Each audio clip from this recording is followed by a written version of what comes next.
19শে March থেকে শুরু হচ্ছে চৈত্র নবরাত্রি। চলবে 9 দিন ধরে নবদুর্গার আরাধনা। বাঙালিদের কাছে এই চৈত্র নবরাত্রি বাসন্তী দুর্গাপূজা নামেই পরিচিত, অর্থাৎ বসন্তকালে যে দুর্গাপুজো আমরা করে থাকি। পুরাকালে এর অনেক শাস্ত্রীয় বিধি পাওয়া যায়, অর্থাৎ মহারাজা সুরথ এবং সমাধি বৈশ্য এনারা দুজনেই তাদের সাম্রাজ্য হারিয়ে ফেলেছিলেন।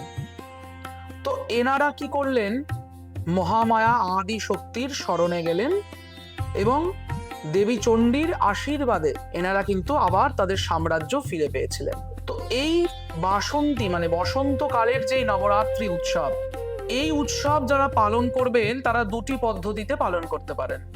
যারা সাত্ত্বিকভাবে পালন করবেন তাদের জন্য প্রথম কয়েকটি বিষয় বলি। যারা সাত্ত্বিকভাবে পালন করবেন তারা অবশ্যই এই কদিন নিরামিষ আহার করবেন। চেষ্টা করবেন প্রত্যেক দিন সকাল 12টার মধ্যে প্রত্যেক দিনের পূজা সম্পন্ন করতে। একটি ঘট আনবেন বা কলস আনবেন, সেই ঘট স্থাপন করবেন মৃত্তিকায়, তার নিচে সর্বত ভদ্রমণ্ডল আঁকবেন, তার উপরে মৃত্তিকা দেবেন, পঞ্চশস্যাদি দেবেন, তার উপর দেবীর ঘট স্থাপন করবেন।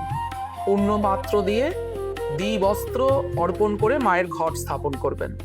আপনাদের গুরুদের থেকে নির্দেশিত পথে সেই ঘটের পূজা করবেন। আর যারা তন্ত্রের বিধানে পূজা করবেন তাদের অবশ্যই কিন্তু বলিদানের প্রয়োজন আছে, কারণ দেবীর পূজা বলিদান ছাড়া নিষিদ্ধ।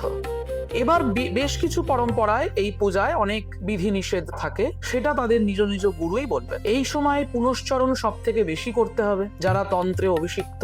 এই সময় গুরুর পাদুকা তর্পণ প্রত্যেক দিন করার চেষ্টা করবেন। তার পাশাপাশি জপ সংখ্যা প্রচুর পরিমাণে বাড়িয়ে দেবেন ঠিক এই নবরাত্রির কয়েকটা দিনে। বগলামুখী মাতৃমিশনে দেবী বগলামুখীর বিগ্রহেই আমরা এই নবরাত্রি পালন করি। এই 9 দিন ধরে মায়ের হোম যজ্ঞাদি চলতে থাকে। পাশাপাশি অন্নপূর্ণা পূজার দিন ভিক্ষাদান উৎসব হয়। প্রচুর দূর দূরান্ত থেকে মানুষজন সেই ভিক্ষার উপাদান নিয়ে মায়ের কাছে আসেন, পুজো দেন এবং এই 9 দিন ধরে চলা যে চাল, পুজো করা চাল, সেই চাল তাদেরকে দেওয়া হয়, তারা তাদের গৃহে নিয়ে যায়। আমি হলক করে বলতে পারি, এই চাল যদি আপনি আপনার গৃহে আপনার চালের বাক্সে বা দ্রব্যে যদি রাখেন তাহলে কোনোদিন আপনার অন্নের অভাব হবে না। তার পাশাপাশি যারা দুর্গা পূজা করবেন, এক্ষেত্রে বলে রাখি শারদীয়া দুর্গা পূজার মতন কিন্তু চৈত্র নবরাত্রিতে কোনো বোধনের প্রয়োজন নেই, কারণ এই সময় দেবতারা জেগেই থাকেন। বোধন কেবলমাত্র শারদীয়া দুর্গা পূজাতেই প্রয়োজন। আর এই নবরাত্রির এই যে দুর্গা পূজা, এই দুর্গা পূজায় কিন্তু সেই অর্থে সন্ধি পূজারও তেমন উল্লেখ নেই। যাদের বাড়িতে হয় তাদের দীর্ঘদিন ধরে হয়ে আসছে, তাই সেই পদ্ধতি মানলে অবশ্যই সন্ধি পূজা অনুষ্ঠিত করতে পারেন।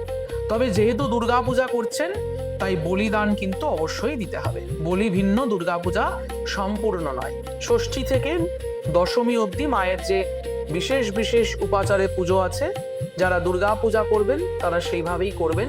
আর যারা নবরাত্রি করবেন তারা অবশ্যই নিরামিষ আহার করে সাত্ত্বিকভাবে থেকে ব্রহ্মচর্য পালন করে আপনারা 9 দিন দেবীর যে 9 রূপ আছে সেই 9 রূপের আরাধনা করবেন। মায়ের আশীর্বাদে সকলে ভালো থাকুন।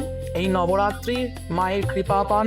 মায়ের কৃপায় আপনাদের যত সমস্যা, সেই সমস্যা চিরতরে মুক্ত হোক। খুব ভালো থাকুন। জয় মা।